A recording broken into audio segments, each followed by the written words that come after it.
یہ بلا وبا جو پوری دنیا میں پھیلی نا یہ سب سیس ہو جائے گی, ختم ہو جائے گی, کچو ہوگا نا, ٹھیک ہے نا. آج دنیا کے لیے ہاتھ دھلو ہاتھ دھلو. پہلے لوگ کہتے ہیں ہاتھ دھلنے سے کیا ہوتا ہے, ایسے ہی کھا لو, کانٹے سے کھا لو,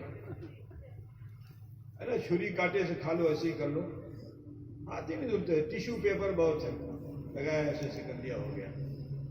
بڑے گندے لوگ تھے, لیکن آج دنیا نے ہاتھ دھونے کی حقیقت کو جان لیا.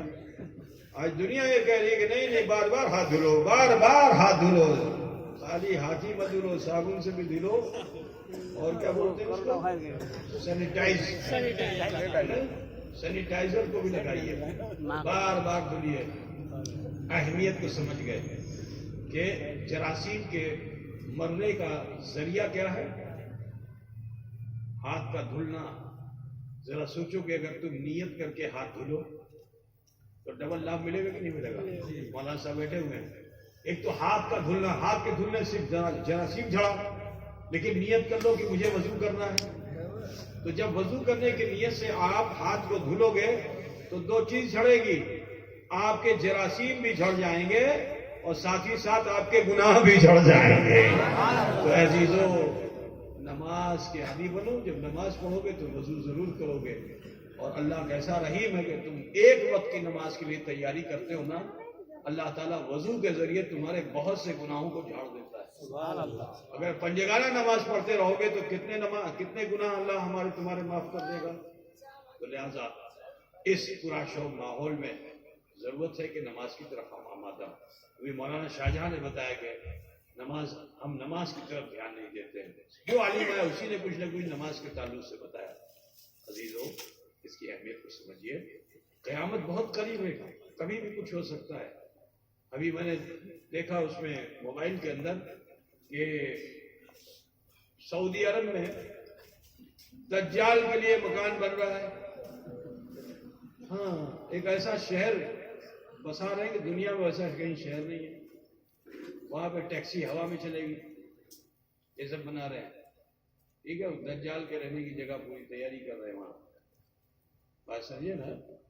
اور وہی نہیں, مدینے کی وہ سرحد جو بہت پہاڑ کے قریب میں سامنے ہے, اس پہاڑ پہ بادشاہ نے اپنا محل خود بنوا لیا ہے, جہاں نشاندہی رسول پاک نے فرمائی تھی کہ دجال یہیں تک آئے گا, اس سے آگے نہیں بڑھ پائے گا. مدینے کی حد یہی ہے, اس سے آگے بڑھ نہیں پائے گا. 70,000 لوگ مدینے سے نکل کر کے اس کے ساتھی ہو جائیں گے. ٹھیک ہے نا, لیکن وہ داخل نہیں ہو پائے گا. یہی کہے گا ہائے ہاتھ ہاضا شہر ابیض. افسوس افسوس کہ یہ تو شہر ابیض ہے, مصطفیٰ کا شہر ہے. شہر ابیض کیا ہے؟ ہاں, یہ مصطفیٰ کا شہر ہے. اور ابیض سے مطلب سفید بھی ہے. اور دھیرے دھیرے کر کے مدینے کی بلڈنگیں جو ہے دھیرے دھیرے وائٹ ہوتی جا رہی ہے, وائٹ ہوتی جا رہی ہے. تو اس صورت میں بھی اگر دیکھا جائے تو عمارت جو ہے وہ سب سفید ہو جائے گی. تو وہ کیا کہے گا, ہے ہاتھ, افسوس افسوس, ہاضا شہر میں ابیض. حضور نے فرمایا میرے شہر میں دجال داخل نہیں ہوگا, لیکن دجال کی آواز پہنچے گی اور مدینے سے حضور نے فرمایا کہ 70,000 لوگ نکل کر کے اور وہ اس کے ہمنوا ہو جائیں گے. قیامت بہت قریب ہے, کچھ بھی ہو سکتا ہے. بادل آسمان زمین پہ آ سکتا ہے, سورج زمین پہ آ سکتا ہے, تمہارے سوا نیزے پہ ہو سکتا ہے. یہ ستارے جو آسمان میں ہیں وہ بجھ جائیں گے, سب سیس ہو جائے گا. زمین آپ کو گولا بن جائے گی, سمندر کھولنے لگے گا. عزیزان گرامی, قیامت کی ان ہولاکیوں سے ذریعے اور نفسی کا عالم ہوگا. چہار جانب لوگ بھاگ رہے ہوں گے, کہیں ٹھکانہ نہیں مل رہا ہوگا. لیکن جس رسول نے ہمیں نماز عطا فرمائی, اس محشر میں وہ مصطفیٰ آواز دے رہے ہوں گے. وہ مصطفیٰ صلی اللہ علیہ وسلم اپنی امت کو آواز دے رہے ہوں گے, انا لہا, آؤ میں تمہارے لیے, آؤ میں تمہارے لیے. حضور اپنے شامیان رحمت میں ہمیں جگہ عطا فرمائے. تو کس کو جگہ ملے گی؟ جگھنو نہ گھنو, جو گنہگار سیاکار بدکار نماز پڑھتا نہیں تھا, حضور کا کہنا نہیں مانتا تھا, اس کو جگہ ملے گی؟ نہیں, ٹوٹی پھوٹی نمازیں پڑھنے والوں کو جگہ ملے گی. خدا بولیے نا کہ کم سے کم اس نے رکوع کیا ہو خشیت کے ساتھ، سجدہ کیا ہو خشیت کے ساتھ، حضور کی آنکھوں کی ٹھنڈک بنا ہو تو سرکار اس کو سہارا دیں گے اس محشر میں. تو چاہتے ہو کہ حضور کا سہارا تمہیں ملے تو ضرورت ہے کہ اس دنیا میں نماز کی طرف آمادہ ہو جائیے، اپنے اعمال بد سے توبہ کیجیے، خوف خدا پیدا کیجیے کریے، اور سماج میں ایک جہتی پیدا کیجیے. نماز کس لیے ہے؟ اللہ کی بندگی کے لیے بھی ہے اور تمہاری زندگی کے لیے بھی ہے. نماز میں دو صورتیں ہیں، ایک تو کہ تم اللہ کی بندگی کرتے ہو اور دوسرے تمہاری زندگی. Unity is the dignity. اتحاد ایک بڑا پاور ہے، بڑی شکتی ہے اتحاد میں. ٹھیک ہے، اگلا میں اتحاد کو کیا کہتے ہیں؟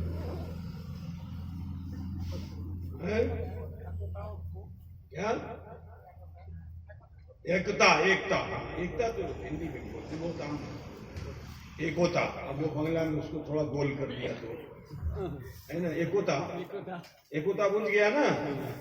یونٹی میں بہت پاور ہے، بہت شکتی ہے. اور یہ یونٹی تمہیں کہاں ملے گی؟ مثل نکال کے روڈ پہ گھومو گے تو یونٹی ہے، یہ تو ٹوٹ جائے گی. لیکن اگر مسجدوں میں تم ایکتا دکھاؤ گے، ایک ہی صف میں محمود و ایاز کھڑے ہو جائیں گے، اس سے بڑی یونٹی کیا ہوگی؟ اس سے بڑا اتحاد کیا ہوگا؟ اسی اتحاد سے پوری دنیا میں انقلاب آیا. آج پوری دنیا کے اندر جو انقلاب آیا تو اسی اتحاد سے آیا کہ انسان بندگی کے لیے بھی آیا اور اپنی زندگی میں پاور کو لایا اس بنیاد پہ، کیونکہ وہ نماز جب پڑھتا ہے تو اپنے دشمن سے بھی مصافحہ کر کے دل کو صاف کر لیتا ہے. بات سمجھ رہے ہیں نا آپ لوگ؟ تو لہذا نماز پڑھیے اور اپنے من کا جو کیڑا ہے، گندگی ہے، اس کو صاف کیجئے، دل صاف کیجئے. اور ایک مومن جو ہوتا ہے وہ دوسرے مومن کا آئینہ ہوتا ہے. بجھ گیا نا؟ ایک مومن دوسرے مومن کا آئینہ ہوتا ہے. آئینے پہ اگر غبار پڑا ہوا ہو تو تمہارا چہرہ نظر آئے گا؟ نہ تمہارا نظر آئے گا نہ اس کا نظر آئے گا. اگر اسے صاف کر لو گے تو تم بھی چمکتے ہوئے دکھائی دو گے، یہ بھی چمکتا ہوا دکھائی دے گا. تو دعا کرتا ہوں اللہ تعالیٰ ہمیں تمہیں سب کو عمل خیر کی توفیق رفیق عطا فرمائے. آؤ، اس سے بہتر اور کوئی موقع نہیں ملے گا. یہ محفل رسول ہے، محفل آل رسول ہے، اس سے اچھا موقع نہیں ملے گا. آؤ، جو سمے ہمیں ملا ہے اللہ کی طرف سے، اللہ نے ہمیں زندگی دی ہے، جلدی سے توبہ کر کے اللہ سے معافی مانگ لیں. اگر پہاڑ کے بوجھ کے برابر بھی گناہ ہوں گے تو اللہ اسے معاف فرما دے گا. تو لہذا دو زانو بیٹھ جائیے جیسے نماز میں بیٹھتے ہیں، اور تھوڑی دیر کے لیے آنکھیں بند کر کے دل کے آئینے میں جھانکیے، دیکھیے میرا بچپن کیسا، میری جوانی